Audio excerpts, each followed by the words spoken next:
y tratando, si acaso, lo que quede para la discusión Empezamos, después si lo queréis, comentamos, sí. ¿no? Perfecto.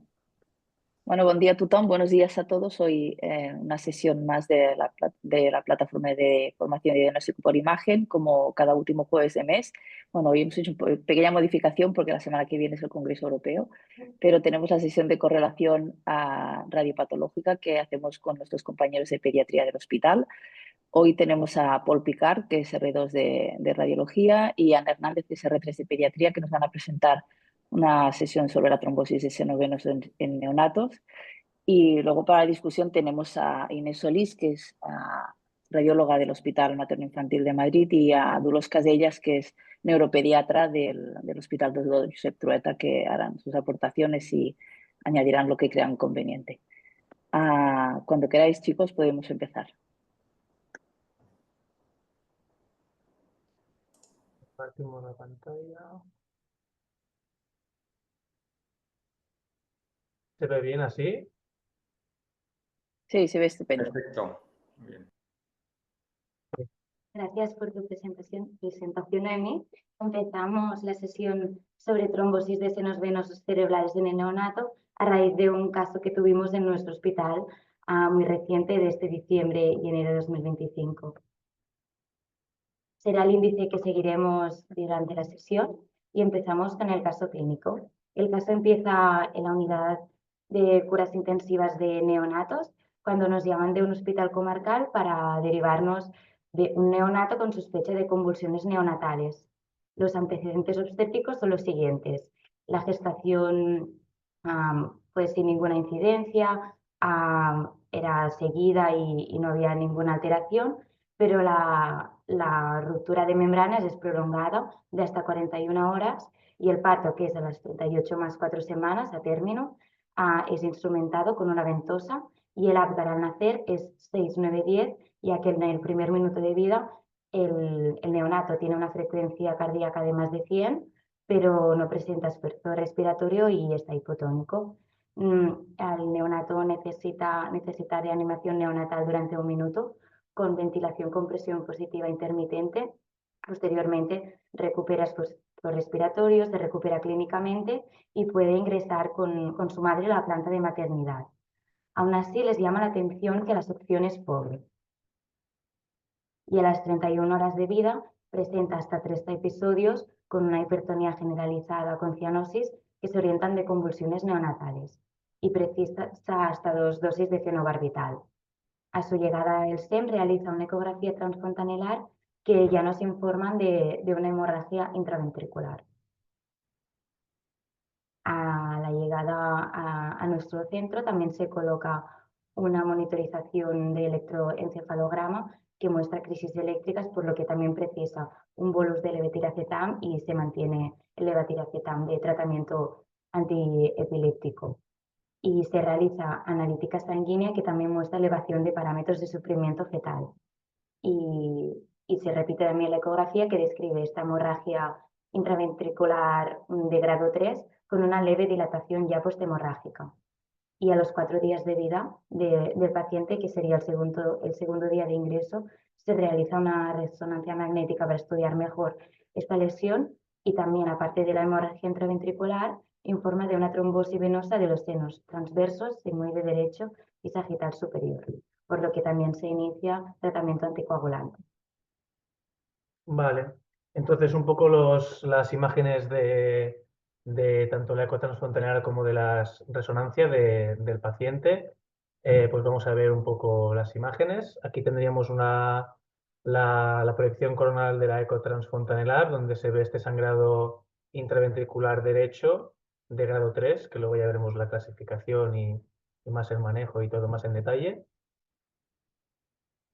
Aquí veíamos también una leve dilatación del sistema ventricular, medido por los índices de Leven y la anchura de asta frontal.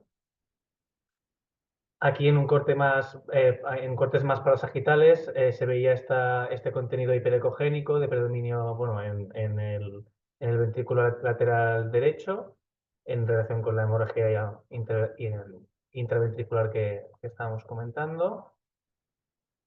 Y bueno, a este paciente también se le hizo un ecodoppler pulsado de la arteria cerebral anterior que mostraba un índice de resistencia en el rango adecuado. En cuanto a lo que es el parénquima cerebral, pues no se veían áreas de infarto hemorrágico asociados, ni otras alteraciones de interés. Además, al comparar el Doppler pulsado entre la arteria cerebral media derecha y la izquierda, pues se veía un pulso arterial preservado, con flujo diastólico también preservado y sin grandes diferencias entre el derecho y el izquierdo. Y bueno, así como cosas, otros hallazgos sin relevancia clínica, pues tenía este paciente un quiste del plexo coroideo izquierdo aquí y un cavum del septum pellucidum. Entonces, en cuanto a la resonancia, vamos a describir los hallazgos sobre todo del T1, el T2, las secuencias de cogradiente, las de susceptibilidad y las secuencias venográficas sin contraste, que veremos que son las que tienen más utilidad. Entonces, en este paciente lo que vimos fue pues eso, un trombo en situación aguda en el seno sagital superior, como vemos aquí. Por cierto, no sé si se me está viendo el puntero. ¿Sí? Sí, sí, sí que se ve. Vale, pues Sí, ahora sí. vemos aquí el trombo en el seno sagital superior. Aquí tenemos esta hemorragia intraventricular con extensión hasta el asta occipital contralateral. Aquí en secuencias T1 en otros planos, en que se ve menos quizás el trombo agudo en el seno sagital superior y el seno transverso. Aquí las secuencias T2, pues un poco lo mismo, el trombo agudo en el seno sagital superior, la hemorragia intraventricular. Y aquí en cortes más caudales, axiales, también se ve esta hipointensidad en seno transverso y en seno sigmoide. Entonces, en cuanto a las secuencias T2 estrella, que son muy útiles en estos casos, pues veíamos aquí un artefacto de Blooming en el seno sagital superior, a nivel intraventricular y también aquí en estos surcos temporales izquierdos, que lo que traducían eran focos de HSA sobreañadida en región frontal izquierda. Aquí tenemos las secuencias venográficas sin contraste en la proyección de máxima intensidad en cortes axial, coronal y sagital, donde pues veíamos todos estos defectos de reflexión, aquí, aquí, aquí y aquí, que todo esto sugiere pues alteración del flujo en el seno sagital superior, seno transverso y seno sigmoide derechos. Entonces, como conclusión, pues lo que se vio con la ecotransfontanelar y con la RESO era eso, ¿no? Esta hemorragia intraventricular grado 3, derecha, con contaminación del asta occipital contralateral, estos focos de hemorragia subaracnoidea temporales y pues un trombo agudo en los senos venosos durales. Vale, y ahora iniciamos una pequeña introducción sobre la trombosis de senos venosos cerebrales. Es una obstrucción del drenaje venoso y alrededor de la mitad también presentan infartos hemorrágicos. Destacar que los infartos hemorrágicos serán de una etiología diferente a la hemorragia intraventricular del neonato prematuro. Más adelante haremos más hincapié en este aspecto. Y la clínica se inicia las primeras 48 horas, puede ser asintomática o muy sutil, o como irritabilidad, apneas, vómitos, rechazo de la ingesta, o también se puede presentar con convulsiones y letargia. Los factores de riesgo son múltiples, materno-obstétricos, la preeclampsia, meconiorexis, sufrimiento fetal como nuestro paciente o trauma obstétrico, también neonatales como colecitemia, sepsis, meningitis, deshidratación o alguna cardiopatía congénita o alguna alteración genética de la coagulación. El tratamiento importante de soporte de la clínica que presente nuestro paciente, como por ejemplo convulsiones, y también la anticoagulación con heparina de bajo peso molecular. Se ha demostrado que mejora el pronóstico sin aumentar el riesgo de sangrado. A las dosis alrededor de 1,5-1,7 miligramos kilo de administración subcutánea, y también importante monitorizar los niveles de factor A para ajustar la dosis de tratamiento. Y por lo que hace el pronóstico de la trombosis de senos venosos cerebrales sintomáticos, hasta un 10% pueden morir y alrededor de la mitad presentan alguna alteración del neurodesarrollo, motora, cognitiva del lenguaje o epilepsia. Vale, en cuanto a la anatomía venosa intracerebral normal, bueno, pues haremos unas pequeñas pinceladas de lo que es la anatomía, normal. Entonces, básicamente, clásicamente se divide en sistema venoso superficial y sistema venoso profundo. El sistema venoso superficial se encarga del drenaje de la sustancia blanca subcortical y de la corteza cerebral, mientras que el profundo de la sustancia blanca profunda, septo pelúcido, ganglios de la base, tálamo y tronco encefálico superior. Entonces, de todo este sistema venoso, son los senos venosos durales los que recogerán la sangre antes de salir del cráneo a través de la vena yugular interna. Y simplemente mencionar que el desarrollo de esta anatomía venosa en el periodo neonatal pues está influenciada por varios factores hemodinámicos y circulatorios y que presenta gran variabilidad. Entonces, aquí tenemos un esquema de lo que sería el sistema venoso superficial, que incluye los senos durales, tanto superior como inferior, como las venas superficiales. Bueno, este esquema está muy bien, con las diferentes estructuras que podemos encontrar. Y aquí tendríamos el sistema venoso profundo, que lo dicho, pues los dos, ambos, recogen la sangre finalmente, la llevan hasta el bulbo de la yugular y de ahí pues hasta la vena yugular interna. Entonces, para facilitar el estudio, lo dividiremos en sistema venoso dural, sistema venoso superficial y sistema venoso profundo. Entonces, empezando por el sistema venoso dural, como hemos dicho, pues se puede dividir en grupo postero superior y grupo antero inferior. Aquí con los distintos senos venosos que conforman cada uno de estos grupos. Y comentar que, por ejemplo, en el feto y en prematuros hay una variante común, que es la ausencia de conexión entre el seno transverso, el seno sigmoide y la vena yugular interna. Y que en muchos de estos casos lo que está presente es el seno occipital, que lo que hace es recoger el drenaje venoso desde la tórcula, cruza el foramen magno y a través del seno marginal drena directamente la sangre a través de la vena yugular interna.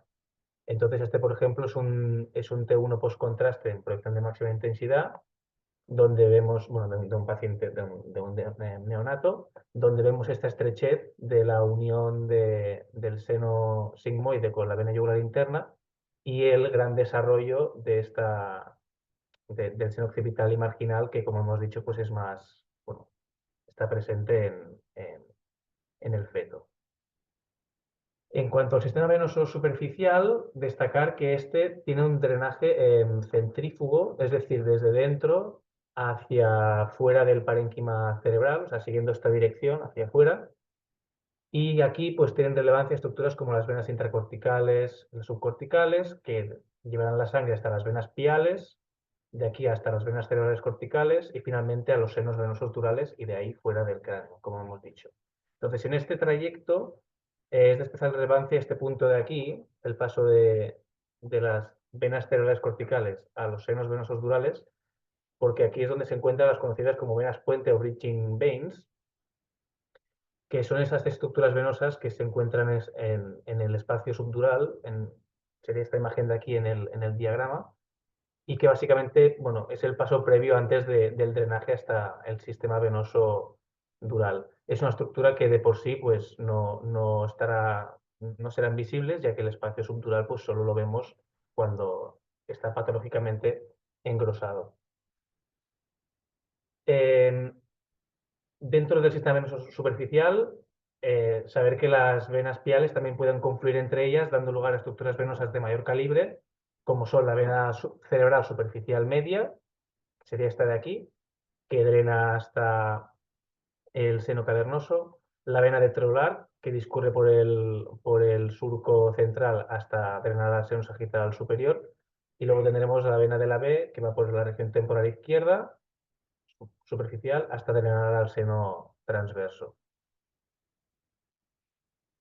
Después, 4 pinceladas del sistema venoso profundo. Aquí la estructura más importante es la vena de Galeno, que va a recoger la sangre de todas las estructuras profundas y que junto con el seno sagital superior va a formar el seno recto, ¿no? Entonces, la vena de Galeno, las dos estructuras principales que drenan la sangre venosa hacia él serán la vena cerebral interna, que estaría aquí en el diagrama con el número 7, y la vena basal de Rosenthal, que sería la del número 12, que la vena basal de Rosenthal se encarga más del drenaje de la región insular e hipocampal. Entonces, cada una de estas tributarias principales de la vena de Galeno, la vena cerebral interna y la vena basal de Rosenthal, tienen un territorio del parénquima cerebral que drenan y por lo tanto cuando encontremos trombosis de esas estructuras darán típicamente infartos hemorrágicos en estas localizaciones. Así pues, cuando hay una afectación de la cerebral interna y hay un infarto hemorrágico secundario, pues se da el conocido como patrón caudotalámico, mientras que cuando pasa lo mismo con la vena basal de Rosenthal, pues la distribución es más en un patrón estriado hipocampal. Aquí tenemos una resonancia de 7 teslas en la secuencia de susceptibilidad, donde se ve muy bien todo el sistema venoso profundo. Y pasamos ya a las técnicas de imagen que utilizaremos, que como comentábamos al principio, pues básicamente en el paciente neonato las que serán de mayor utilidad serán la ecografía y la resonancia, y son en las que nos vamos a centrar. Entonces, en cuanto a la ecografía Doppler, en cuanto a la ecografía transfontanelar, es de primera línea y con ella podemos evaluar, entre otras cosas, pues obviamente la persistencia del flujo de los senos venosos durales. Veremos también si hay hemorragia interventricular, más o menos una dilatación secundaria. Y también podemos ver si hay infartos hemorrágicos periventriculares secundarios a esta trombosis. Esto en cuanto a la valoración de una sospecha de trombosis. Entonces, para la monitorización de los ventrículos laterales, tenemos que tener en cuenta pues, una serie de índices, de medidas, que son el índice de Leven, la anchura de astra frontal y la distancia tálamo-occipital, que son las que vemos aquí reflejadas. En el índice de Leven lo que haremos será medir la distancia absoluta entre la hoz del cerebro y la pared lateral del cuerno anterior del ventrículo lateral. En el índice de Davis mediremos la anchura del asta frontal en una proyección coronal pues en el ancho máximo, y en la distancia tálamo-occipital con un corte parasagital con el transductor, pues mediremos el punto más alejado del tálamo con el punto más alejado del cuerno occipital.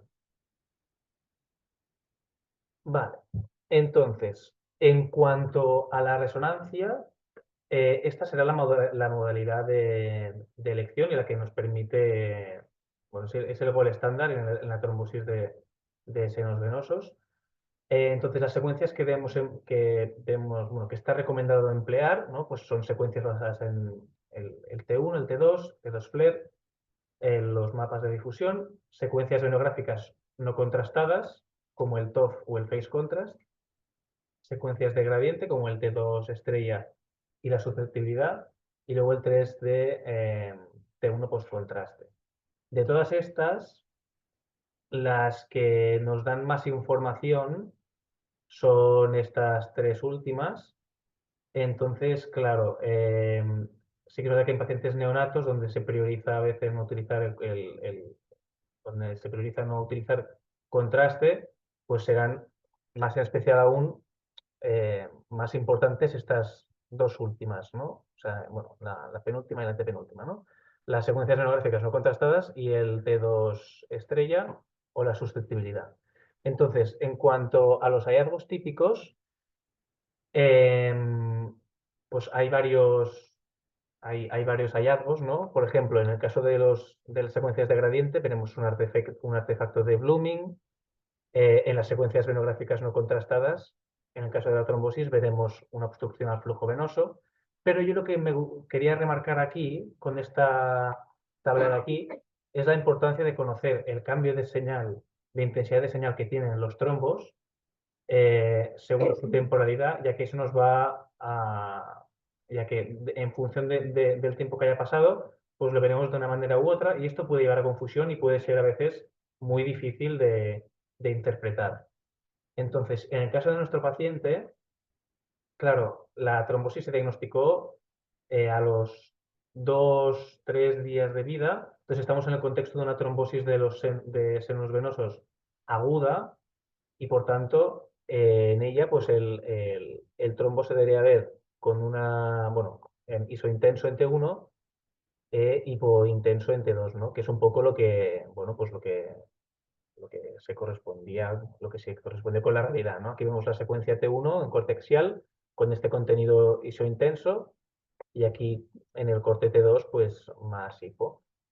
Entonces, aquí hay otro ejemplo de la literatura que es un caso más o menos parecido al nuestro, también una trombosis de los senos venosos, del seno sagital superior y del seno transverso, en un contexto subagudo. Creo que este era un neonato de 20 días de vida. Y claro, aquí en este contexto, pues lo que esperaremos encontrar será una hiperintensidad del trombo tanto en T1 como en T2.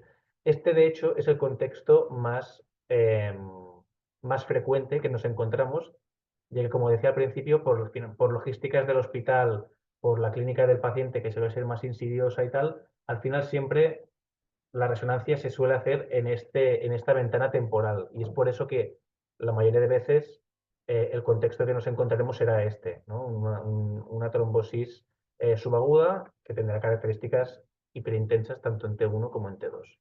¿No? Aquí vemos el seno sagital superior, en el secuencia T1 sagital, hiperintenso, aquí el seno transverso y sigmoide, en el T1, aquí en el T2, que también, axial, que también se observa el trombo hiperintenso, y aquí la secuencia ecogradiente con el artefacto de Blooming, que en estos casos pues no varía mucho. En nuestro paciente se realizaron ecografías de monitorización en la que presenta una dilatación ventricular progresiva y precisa 4 punciones lumbares evacuadoras. Y a los 26 días de vida se coloca una válvula de derivación ventrículo-peritoneal. Posteriormente al inicio del tratamiento presenta una evolución neurológica favorable y a los 38 días de vida recibe el alta. Las complicaciones que tuvo nuestro paciente fue primeramente una hemorragia intraventricular, como hemos comentado, que hasta un 50% de las trombosis de senos venosos la presentan, y destacar la etiología diferente entre el neonato pretérmino y a término. En el pretérmino, la hemorragia intraventricular tiene un origen en la matriz germinal. Es una estructura muy vascularizada, que es máxima en las 25 semanas de gestación, ya que es el origen de neuroblastos y células gliales y involuciona progresivamente hasta a las 36 semanas de gestación, que ya no está presente. Y es un sitio donde es más fácil la hemorragia, ya que hay una fragilidad de la pared de los vasos por la propia inmadurez del paciente y también la dificultad que tienen por la regulación del flujo cerebral. Por esto que tenemos que tener en cuenta que cuando vemos una hemorragia intraventricular en un paciente a término, tiene que ser de una etiología diferente a la del pretérmino. Esta puede ser por un parto traumático, una encefalopatía hipóxico-isquémica, trastornos hematológicos o una trombosis venosa o malformaciones vasculares o alteraciones genéticas. La clínica de la hemorragia intraventricular aparece alrededor de los 3-5 primeros días de vida y la mayoría son silentes, por lo que es importante realizar una ecografía en todos los pacientes de riesgo. La diagnosticamos inicialmente por ecografía y hay 2 clasificaciones, de Papil o de Volpe, que clasifican de grado 1 cuando la hemorragia se localiza en la matriz, Grado 2, cuando ocupa menos del 50% del diámetro del ventrículo lateral. Grado 3, cuando ocupa más del 50% del diámetro del ventrículo lateral.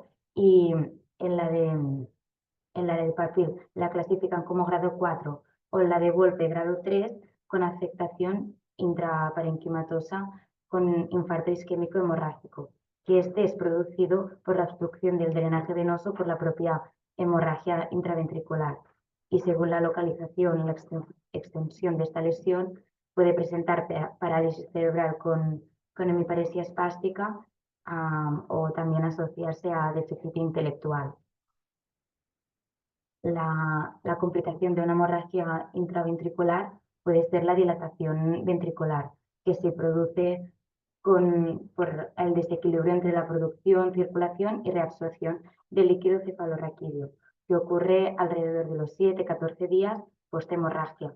Es la complicación más frecuente de esta lesión y según el grado de hemorragia, la probabilidad que ocurra la dilatación ventricular y la velocidad con la que esta ocurre es más o menos rápido. Y puede ser de tipo obstructiva cuando hay una obstrucción en el paso del líquido o comunicante cuando hay una inflamación de las capas que reabsorben el líquido cefalorraquídeo. Aparte de la propia isquemia cerebral y la distorsión de estructuras que produce la dilatación ventricular, también es importante la inflamación de los propios grupos hemo que producen radicales libres. Y la clínica, repetimos, es muy inespecífica y cuando ya aparece clínica como aumento del perímetro cefálico, la fontanela llena o diástesis de sutura, nos están indicando que son signos tardíos, por lo que es muy importante realizar ecografía transfontanelar de monitorización en los pacientes que tienen una hemorragia intraventricular para poder detectar si existe esta dilatación lo antes posible. Como comentaba, la hemorragia intraventricular puede evolucionar a una dilatación ventricular en un 50%, un 25% de esta dilatación no progresará, pero un 25% sí. Y de este progreso, hasta un 40% necesitarán una derivación ventriculoperitoneal.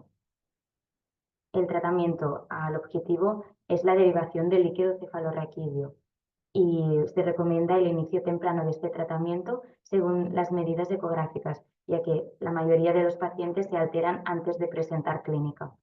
Y la clínica, si la presentan, es de muy baja sensibilidad. La medida inicial es la punción lumbar evacuadora, que sobre todo nos centraremos cuando el índice del EDEM es más de un percentil 97 más 4 milímetros. Hay un poco de discordancia cuando iniciar el tratamiento, ya que algunos estudios proponían iniciar el tratamiento solo cuando el índice del EDEM es más de un P97, pero se ha demostrado que es mucho más invasivo y al final los resultados son los mismos. Y siempre realizaremos una monitorización ecográfica antes y después de la punción y también analizaremos para bioquímica y cultivo este líquido cefalorraquídeo.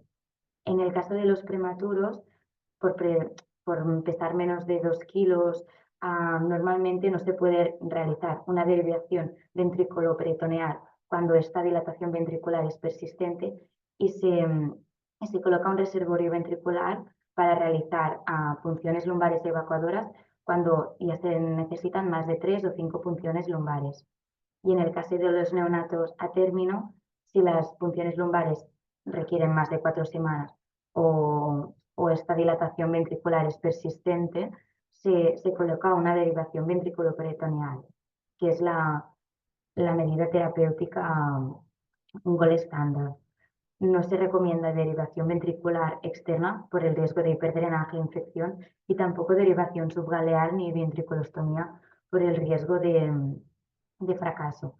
Y existen nuevas terapias que aún no están apoyadas, pero se están haciendo estudios, sobre todo centradas en el efecto que tienen los grupos hemos para realizar radicales libres que se basan en el drenaje, irrigación y la limpieza de la sangre dentro del ventrículo. Vale, entonces en lo que respecta a la dilatación ventricular posthemorrágica que tuvo nuestro paciente, aquí hemos puesto pues, una serie de imágenes que muestran la evolución del sistema ventricular con el paso de los días. Entonces aquí vemos, por ejemplo, la ecografía transfontanar que se hizo a los 2 días, donde veíamos un sistema ventricular ligeramente dilatado, ¿vale? Con aquí el índice de Leven y el índice de Davis ligeramente aumentados. Aquí a los 20 días el paciente tuvo un empeoramiento con una dilatación ventricular posthemorrágica, con un índice de Leven y una anchura de la frontal ya pues, mucho más aumentadas y con un aumento también de la distancia tálamo-occipital, en este caso era izquierda. En la eco transfrontal de control, en el Doppler pulsado, pues la arteria cerebral anterior sigue teniendo un índice de resistencia dentro de los valores adecuados y con persistencia de flujo diastólico también a la compresión. Y aquí vemos también cómo con el paso de los días los restos hemáticos del sistema ventricular, especialmente en el derecho, pues cada vez iban resolviendo. Entonces, después de esta eco, que es cuando ya se puso el drenaje ventrículo peritoneal permanente, se hizo este TAC de control para comprobar la correcta localización del tubo de drenaje, que aquí vemos que está correctamente colocado en el foramen de Monroe y que tras la colocación del tubo de drenaje, pues ha habido una disminución, una cierta normalización del sistema ventricular con un índice de Davis de 0,3, persistiendo aquí, como podemos ver, aún pues, leves restos hemáticos, también en el corte axial. Y vemos aquí que en la última eco transfontanelar de control que tuvo previa al alta, bueno, con la colocación de este tubo de drenaje ventrículo peritoneal, como el sistema ventricular volvía a estar bueno, en sus rangos normales, a lo mejor un pelín distendidos, pero no como previa a la colocación del tubo, que estaban muy dilatados. Entonces, ya este paciente pues, se dio de alta y precisamente hoy tiene la resonancia de control y bueno, pues estaremos un poco atentos a ver cómo salen las imágenes. Y por nuestra parte, falta de decir las conclusiones, que bueno, pues en lo que respecta a la parte más radiológica, comentar que es importante conocer la anatomía venosa intracerebral normal y las posibles variantes en el paciente neonato. De las secuencias de resonancia, las de mayor utilidad serán las secuencias venográficas no contrastadas, como el TOB y el Phase Contrast, y las secuencias de gradiente, como el T2 estrella y la secuencia de susceptibilidad, con este artefacto de Blooming que nos va a dar muchas pistas y nos va a ser muy útil. Y después quería remarcar también la importancia de conocer el cambio de intensidad de la señal del trombo en las secuencias T1 y T2 según la temporalidad, debido a estos cambios que se producen por los efectos de degradación de la hemoglobina y que también depende de en qué momento de la trombosis lo encontremos, puede que nos también planteen cierta dificultad a la hora de interpretar las imágenes. Y por lo que hace pediatría y el manejo, remarcar que es importante diferenciar la etiología de la hemorragia intraventricular en el neonato pretérmino y a término y la importancia de la ecografía para el diagnóstico de la hemorragia intraventricular y también, una vez diagnosticada, monitorizar ecográficamente para poder diagnosticar a tiempo una dilatación posthemorrágica y que el tratamiento de esta debe ser temprano y sobre todo basarse en las medidas ecográficas. Es la bibliografía que hemos utilizado para realizar esta sesión y muchas gracias por vuestra asistencia. Gracias. Muchas gracias por la presentación. Un caso un poco desgraciado, pero muy bonito. Animo a la audiencia a ver si, mira, empiezan a haber preguntas. Muchas gracias, muchas gracias. Bueno, dejamos un poquito de margen a ver si hay alguna pregunta en la audiencia. Mientras tanto, no sé, doy paso a Inés y a Dolors. No sé si quieren hacer alguna aportación, algún comentario extra al respecto del caso. Inés, tú misma. Bueno, no, la verdad es que en cuanto a la resonancia me parece difícil, sin tener correlación con la eco muchas veces, valorar la extensión de la trombosis, porque asumo que se intenta evitar todo lo posible el gadolinio. ¿Os planteáis en algún momento poner contraste en estos casos? O le pregunto a Dolores, ¿ponéis contraste en algún caso o realmente nunca? No es necesario. Nunca, porque el PC venoso y todas estas secuencias angiográficas, como tiene también limitaciones técnicas, que no sé cuántos nos podemos fiar de una secuencia de un PC venoso para valorar la trombosis. No lo sé, que me parece muy difícil. Yo no te puedo contestar esta pregunta, lo siento. No se oye. ¿Se oye? ¿Hola? Sí, se oye, sí. Vale. Sí, No, sí. digo que lo siento, pero yo esta pregunta no te la puedo contestar. No sé si Paul se lo ha revisado también o Noemí puede ayudar un poquito, ¿no? Como neuropediatra, la verdad es que no sé si se ha planteado o no se ha planteado la necesidad o no de gadolinio, ¿no? En este caso. Bueno, yo lo que puedo decir que he encontrado es que, bueno, al final, pues la técnica que tiene una mayor resolución, pues obviamente es el T1 3D con contraste.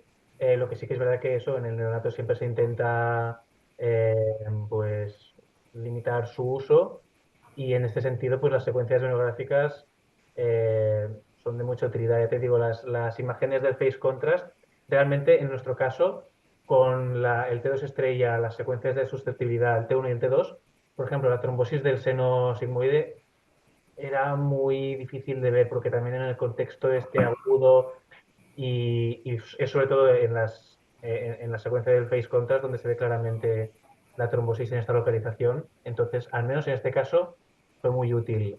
Eh, y del resto, un poco más te puedo decir, no sé si... Pero bueno. Sí, es que bueno, nosotros sí que nos encontramos muchas veces con esas dudas con el face contrast. Es verdad que como nuestros casos suelen ser niños que no son neonatos, son mayores, no nos planteamos el problema del gadolinio. Y el gadolinio es realmente el que sí que te resuelve la duda contundente, pero claro, no es el perfil de paciente del neonato. Ana, Paul, yo una pregunta. Bueno, primero felicitaros en la presentación. Yo creo que habéis explicado absolutamente todo. Muchas dudas no quedan. Pero sí que quería preguntarte, Ana, ¿te revisaste todo el tema de la heparina, del tratamiento con heparina en el neonato? Porque parece que en niños más mayores y en adultos está bastante claro, ¿no? Hay estudios que lo avalan. En el neonato parece que también, pero poca evidencia hay. Entonces, ¿qué nos planteamos, ¿no? ¿Qué nos da miedo? ¿Qué riesgo tenemos con la heparina? Y en contraste, estudios que avalaran poner el tratamiento. Bueno, hay guías, hay protocolos, pero... En relación al neonato hay mucha controversia porque hay pocos estudios y en casi todo el manejo hay controversia, pero los estudios finales sí que recomendaban el uso de la heparina porque el riesgo-beneficio de la hemorragia no demostraban más hemorragia y sí que demostraban un beneficio con el tratamiento de la trombosis. Por lo tanto, los últimos estudios de la SENO, que es la Sociedad Española de Neonatología, sí que recomendaba el uso de heparina. ¿No diferenciaron de si era trombosis de senos con o sin hemorragia? En el caso de... No diferenciaban. No. Porque uno de los riesgos que tenemos, ¿no? Es, o lo que nos da miedo es que pueda empeorar la hemorragia, pero en principio no se ha visto que empeorara. Y en este niño no empeoró. No, y eso, igualmente, el riesgo de hemorragia o del beneficio tiraba más para el beneficio del tratamiento. Sí, yo a propósito de eso quería preguntar. ¿Es habitual hacéis controles por ecografía, por supuesto, pero con resonancia siempre se hace un control después o cuánto implica el mantener tratamiento o no? No sé si tú lo has revisado, Ana, si no contesto. Bueno, normalmente Vale. en la gestión del tratamiento se repite control por resonancia normalmente a las 6 semanas más o menos. y la duración puede ser entre 6 semanas y 3 meses del tratamiento. Si a las 6 semanas se ha resuelto, que tenemos la resonancia hoy, se quita el tratamiento con heparina. Si no, se sigue hasta 3 meses y después ya se retira independientemente de la neuroimagen, aunque sí queremos volver a tener neuroimagen para saber dónde estamos, ¿no? Y también de cara al pronóstico de este niño, ¿no? Las secuelas que nos puedan quedar a nivel neurológico, porque estamos hablando de un niño que tenemos una trombosis de senos, pero con las complicaciones posteriores de la hemorragia intraventricular, con esta dilatación que nos afecta a toda la zona periventricular. Sí, que entiendo que el control a largo plazo es más por las secuelas, que no es un control estricto de la extensión del trombo. O sea, el control a las 6 semanas es para Bueno, el 6 trombo semanas para sí quiere poder decir decidir, más adelante. y más adelante no. Más adelante no es un control estricto a un tiempo concreto, sino que es para monitorizar después más tarde las secuelas que podamos tener, y también tendrá que tener algún control por la derivación que lleva este niño. Y luego también, o sea, sí, también, por supuesto, felicitaros por la sesión. También recordar esto, que estas tablas que no sabemos de cómo evoluciona la sangre en el trombo, incluso los hematomas, luego recordar que la gran flexibilidad que hay, que la señal no nos cambia a la semana, nos cambia de hipo a hiper, que todo como es un proceso como muy dinámico y muy dependiente de otros factores, que no siempre nos ajustemos, seamos tan estrictos en las tablas, aunque sí que nos puede dar una cierta idea de la temporalidad del trombo o de los hematomas o demás, pero que tengamos en cuenta eso, que seamos muy flexibles en el comportamiento de la sangre, porque al final hay muchos factores que condicionan esa evolución. Y yo, de hecho, bueno, yo el aprendizaje que he recibido es eso, ¿no? Que con las distintas secuencias y teniendo en cuenta la evolución temporal de la intensidad del trombo y todo, son como distintas pistas que tú tienes que ir jugando con ellas y, bueno, pues para ver lo que te cuadra en el contexto clínico, ¿no? Una cosa que se me ha olvidado comentar, por ejemplo, es un signo clásico que se explica en el caso de la trombosis de los senos venosos, que es comparando el flare con la secuencia de susceptibilidad. De forma general, los senos venosos tienen que tener una señal contraria, ¿no? Pero en el caso de cuando hay una trombosis, esta señal en el flare y en la susceptibilidad, la señal o es la misma o muy similar. No, pues es lo mismo, ¿no? Como otra señal más, por ejemplo, en nuestro caso, este cambio, esta similitud de la señal no se veía muy claro. Pero bueno, al final son diferentes pistas que tienes y pues para llegar con el diagnóstico final, ¿no? Pero sí, totalmente de acuerdo en que no hay que ser o sea, bueno, hay que ser un poco pues, flexible de mente a la hora de interpretar los resultados. Pues no han salido opiniones de la audiencia. Yo, como habéis hecho los comentarios pertinentes, Dulos y Inés, y la discusión, yo creo que ha estado bien. No sé si, Víctor, si queréis hacer algún comentario extra. Sí, muy bien, gracias, Noemí. No, yo para las conclusiones, sí, Víctor. sí, para acabar, gracias, Noemí.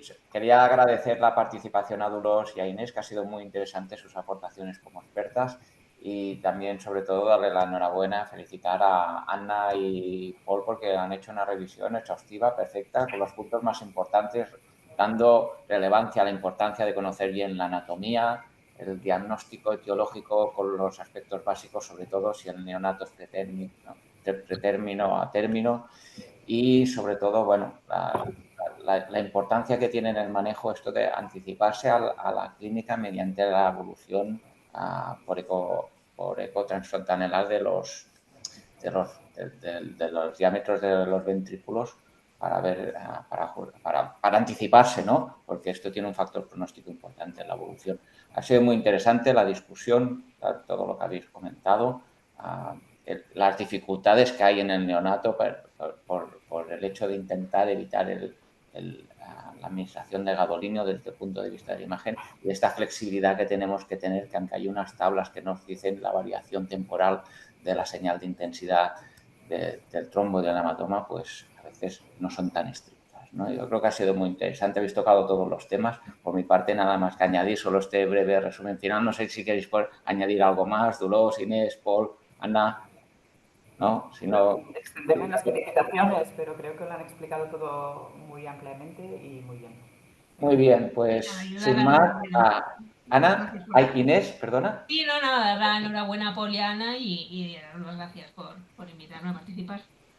Gracias a vosotros. Sin más, pues concluimos la sesión de hoy y os esperamos a todos de nuevo en la sesión de mañana en la plataforma. Que paséis todos un gran día. Que vaya bien. Chao.